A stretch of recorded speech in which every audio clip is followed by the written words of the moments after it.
This is your Weather Xtreme video for Saturday, April the 16th.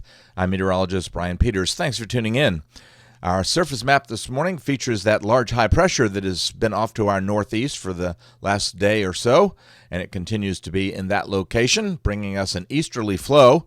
And unfortunately, that easterly flow continues to bring clouds and some very patchy light rain or drizzle across the southeastern U.S., especially across parts of central Alabama. In the upper atmosphere, we do have a rather large protruding ridge over the eastern half of the country with a very deep trough basically over the Four Corners area, but we also have a bit of a weakness in that pattern that is over the southeastern U.S. and stretching up into the mid-Mississippi River Valley, and that is what is helping to keep us a little bit unsettled with some patchy rain. I think things will be improving later today. Temperatures across the U.S. are not bad for this April morning. The only freezing values, basically a few in the northern Rockies, as well as a few in New England. There's no freezing values across central Alabama. You can see the effects of that high pressure with the strong easterly wind that is coming in across the area. Kind of, but not a well-defined wedge or cold air damming. We're not getting extremely chilly air as a result of this. That is it reaching all the way into Alabama, but it is keeping things a little bit unsettled with this very patchy light rain. Radar doesn't show a lot of rain, and I expect most of this to be dissipating with the morning hours and into the very early afternoon, so we will see some breaks in the clouds and possibly some sunshine later today. The watch warning map features the main storm system off to our west along the eastern slopes of the Rockies. That is producing some heavy rains in parts of Texas, Oklahoma, and Kansas, and that's the green areas with the flash flood watches. We also have up in the mountains significant snow events with some winter weather advisories, all the pinkish and purple colors.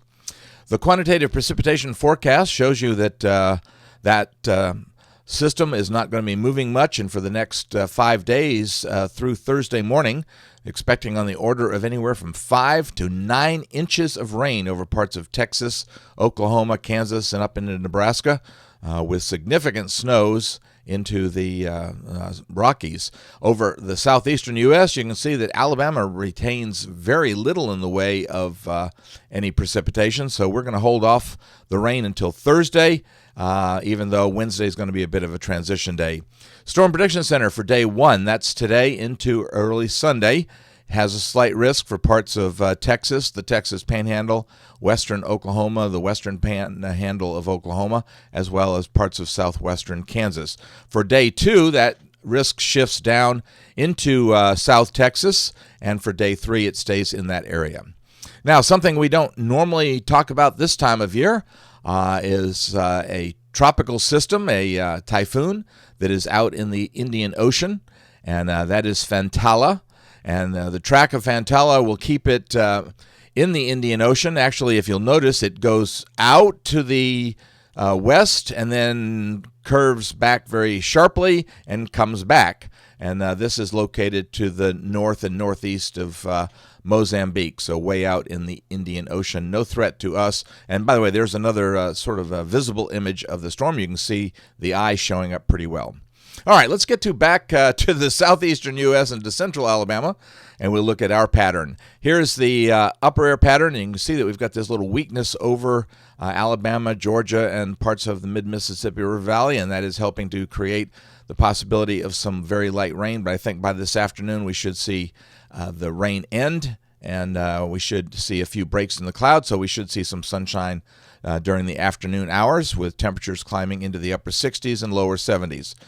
The high-pressure system moves a bit to the west on Sunday, and that should help to bring us a good day of some sunshine. The high settles in over the area at the surface on Monday, so once again, the weather staying good, and we see that continues into Tuesday. Wednesday, we're going to see a little bit of a transition day as we begin to get a flow that is coming around more to the south, so moisture is going to be increasing along with clouds. And by Thursday, we've got the remnants of that deep low over the Four Corners area, that deep upper low coming out across the northern U.S., represented by that vorticity center and the slight troughiness in the vicinity of Iowa and extreme northwestern Missouri. That will help to generate a surface low, but not a strong one. It will be a weak one that will be moving out of Kansas. The upper system moves into Michigan on Friday, along with the surface system, which will drag a front down into the southeastern U.S. and the lower Mississippi River Valley on Friday. And with that southerly flow and moisture increasing, we'll have to introduce a fairly good chance for some showers, but they will be scattered, so it means everybody won't get wet. By Saturday, we're beginning to see ridging once again as that system weakens, and it looks like we'll just be one of those situations where the frontal boundary will more or less be in our region, and therefore we'll have the possibility of showers with that southerly flow. Now, due to the fact that I'm doing this a little bit earlier on this morning, we don't have any maps out into Voodoo country. Remember when we came to daylight savings time, the maps are a little bit slower in coming in. So that'll do it for the Weather Xtreme video for this morning. I expect to have the next one posted first thing on Sunday morning. A reminder, you can always check back on the blog for updates on Alabama's weather. I'm meteorologist Brian Peters. Have a great day and Godspeed.